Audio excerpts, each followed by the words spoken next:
ओम शांति। ओम शांति। आपको मैं अपने बाबा के साथ में 15 दिन बिताए हुए उन दिनों का आपको अनुभव कराता हूँ, कैसे बाबा से मिला मैं। ज्ञान मैंने दिल्ली से लिया 1963 में। उस टाइम मेरी आयु थी 18 साल। तो जैसे ही ज्ञान पहले हमारे लौकिक बहन जी को मिला, फिर उन्होंने मेरे को आगे चलाया, तो ऐसे ही आगे बढ़ते गए हम। तो पहले तो सेवाएं दिल्ली में दी। दिल्ली में सरोजनी नगर में सेवा केंद्र था। उसके बाद फिर हम चले गए साउथ एक्सटेंशन, जहाँ के मोनी बहन जी न्यूयॉर्क वाले, माथुर जी की कोठी में बाबा जी आए हुए थे। तो बहन जी तो मिल के आए थे, परंतु मैं नहीं मिल सका। शाम को गया तो प्रोग्राम ख़त्म हो गया होता। तो यही लगन थी कि कोठी में बाबा जी आए हैं, परंतु ये पता नहीं था कौन से बाबा जी। मैंने सोचा कोई महात्मा जी आए हैं, तो उनके मैं दर्शन नहीं कर सका। तो यही लगन लगी, फिर धुन लगी कि बाबा से मिलना, मैंने ज़रूर मिलना है। तो जैसे बहन जी ने प्रोग्राम रखा कि बाबा से मिलना है, तो मैंने कहा अभी तो मैं नहीं जा सकता, क्योंकि नए नए थे, इतना अनुभव भी नहीं था। तो बाबा ने शिमला में ना बहुत सारे बहन भाई मधुबन से भेजे थे। एक एग्जीबिशन लगाई हुई थी जिसमें सारे बहन भाई दादियाँ वगैरह आए हुए थे। तो निर्वैर भाई जी, चंद्रमणि दादी जी, रुक्मणी दादी जी, ये सभी आए हुए थे। तो उन्होंने बहुत बड़ा प्रोग्राम रखा है कालीबाड़ी हॉल में। तो मैं भी उनका सहयोगी बना, क्योंकि मैं शिमला गया हुआ था। उसी बीच में वो तो आगे प्रदर्शनी करके, जैसे मैं शिमला से प्रदर्शनी करके आया, तो बहन जी ने कहना शुरू किया आपको माउंट आबू चलना है। उस टाइम माउंट आबू ने मधुबन कहते थे कि मधुबन चलना है आपको। तो मैंने कहा बहन जी अभी तो मैं शिमला से आया हूँ, तो मैं मधुबन कैसे जाऊँगा, अभी नहीं जा सकता मैं। 1 महीना वो मेरे लिए पुरुषार्थ करते रहे कि इसको लेके जाना ज़रूर। तो जैसे 3 अगस्त का दिन था 1965 का, तो जीजा जी का खाना लेके आया दुकान के लिए, अपना खाना खा के आया। तो मन में सोच लिया अगर हाँ कि मधुबन जाने के लिए, तब तो मैं मधुबन जाऊंगा, अगर ना की तो मैं शिमला जाऊंगा, फिर दिल्ली में नहीं रहूँगा। तो उन्होंने जैसे हाँ कि अपना साइकिल उठाई, घर गया। तो घर में जैसे जो कपड़े पहने होते वो धुलाई किए, दूसरे कपड़े, गिले कपड़े लेके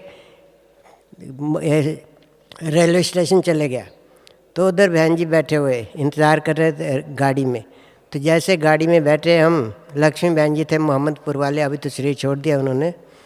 तो उनके साथ में मधुबन गया।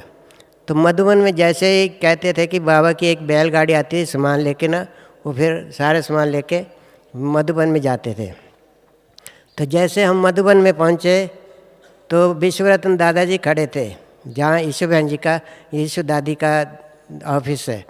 तो वहाँ उन्होंने मेरे को बड़े प्यार से गले लगाया, और ये नहीं पूछा, ना मेरा कोई उनसे परिचय था, ना मैं उनको जानता था, ना वो मेरे को जानते थे। तो मैंने कहा कि जैसे बड़े प्यार से उन्होंने गले में लगाया, तो मैंने कहा यही हैं ब्रह्मा बाबा, क्योंकि सुना था कि ब्रह्मा बाबा बहुत प्यार करते हैं। फिर घंटियाँ बज रही थी। मैंने कहा ये किस चीज़ की घंटियाँ बज रही? कहते ये भी एक पाठशाला स्कूल है। पहले नाश्ते क्लास की घंटी, फिर नाश्ते की, उसके बाद कर्मणा सेवा की, ऐसे सारे दिन घंटियाँ बजती रही। तो फिर हमने अपना सामान रखा कमरा के पास। तो जैसे 12 बजे का टाइम था, बाबा आ रहे थे अपनी क्यारियाँ ठीक करके, हाथ में कुदाली थी, और जैसे गांव वाले वस्त्र होते, धोती कुर्ता और खड़ाऊँ थे। तो जैसे बाबा मेरी तरफ आ रहे, मैं बाबा की तरफ जा रहा था, तो एकदम बाबा की नज़र मेरे ऊपर पड़ी। मैं पैर लगा छूने, बाबा ने पैर नहीं छूने दिए। बाबा ने कहा कि बच्चे अभी तुम बालक हो, आने वाली सृष्टि के मालिक होंगे। मीठे बच्चे, लाडले बच्चे, प्यारे बच्चे, शकीला दे बच्चे, ये बाबा ने कहा उसी टाइम। फिर बाबा को पूछा मैंने कि बाबा ये तो मैं समझ गया कि प्यारे बच्चे, मीठे बच्चे, लाडले बच्चे, ये शकीला दे बच्चे क्या होते, मेरे को नहीं उस टाइम पता था। तो बाबा ने कहा कि जो बहुत मुश्किल से गुम हो जाते हैं, बहुत मुश्किल से मिलते हैं, शकीला दे वो होते हैं कि ढूंढ ढूंढ के भी हम थक जाते हैं, तब भी नहीं मिलते। बाई चांस जैसे हम मिले हैं, तो हमने बाबा को नहीं ढूंढा, बाबा ने हमारे को ढूंढा है। तो इसी प्रकार बाबा से रोज़ रूहानी होती थी। तो एक बार बाबा के साथ मैं और बाबा दोनों ना हिस्ट्री हॉल में बैठ जाते थे। तो जैसे बाबा क्लास कराने आते थे तो मैंने वहाँ पर बहुत बड़े बड़े टेप रिकॉर्ड रखे थे, बहुत पहली बार देखा मैंने। तो मैंने सुना कि बाबा कहते कि ये सृष्टि एक ड्रामा है, हम सभी जो एक्टर हैं। तो मैंने कहा ये ड्रामा पार्टी होगी और हमारे को एक्टिंग के लिए बुलाया होगा, तो इस करके मैंने कहा कि हमारा भी कोई पार्ट होगा इसमें। तो फिर बाबा जैसे संदली पर बैठते थे एकदम चेहरे में फ़र्क आ जाता था, लाल हो जाता चेहरा। तो जैसे बाबा अपने शब्द बोलते थे, जैसे प्रवेशता होती थी, तो बाबा के शब्द और होते थे पर शिव बाबा क्या और होते थे, क्योंकि पता चलता था कि अभी ब्रह्मा बाबा बोल रहे हैं, अभी शिव बाबा बोल रहे हैं। तो ऐसे ही। तो उसके बाद फिर बाबा ने एक दिन बैठाया मेरे को। बाबा ने कहा कि बच्चे कि आबू रोड से माउंट आबू तक लाइन लगेगी। थोड़ा मैं मुस्कुराया, मैं कहा अभी तो भाई साहब, बाबा जी अभी तो हम थोड़े से हैं, अभी लाइन कहाँ से लगेगी। तो आज देखते हैं हम अगर दिल्ली तक भी हाथ पकड़ के लाइन लगाएं तब भी कम है। उसके बाद 15 अगस्त का दिन था, क्लास ख़त्म हुई, बाबा ने बैठाया मेरे को। मैं कहा बाबा मैंने स्कूल जाना है। तो कहते अब कौन से स्कूल जाना है, ये भी तो स्कूल है। मैं कहा नहीं, आज 15 अगस्त है, मैंने स्कूल में फंक्शन देखना है।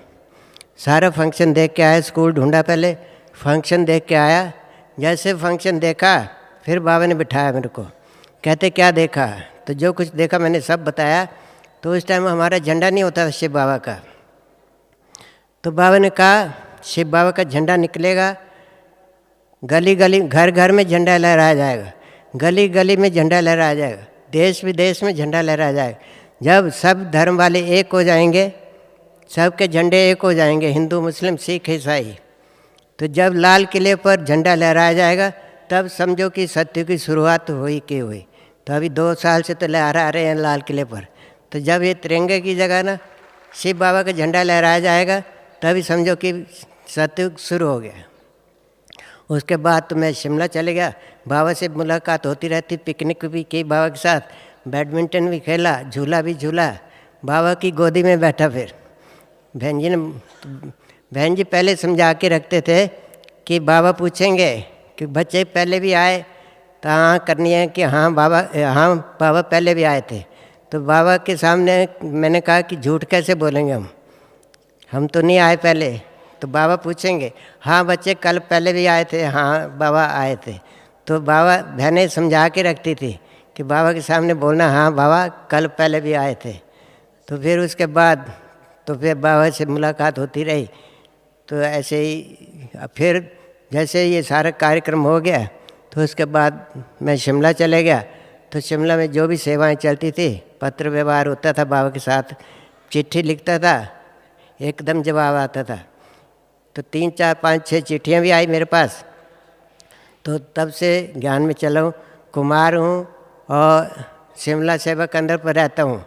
40 साल से शिमला सेवा केंद्र पर, 7 साल जो दिल्ली में सेवाएं दी। ओम शांति।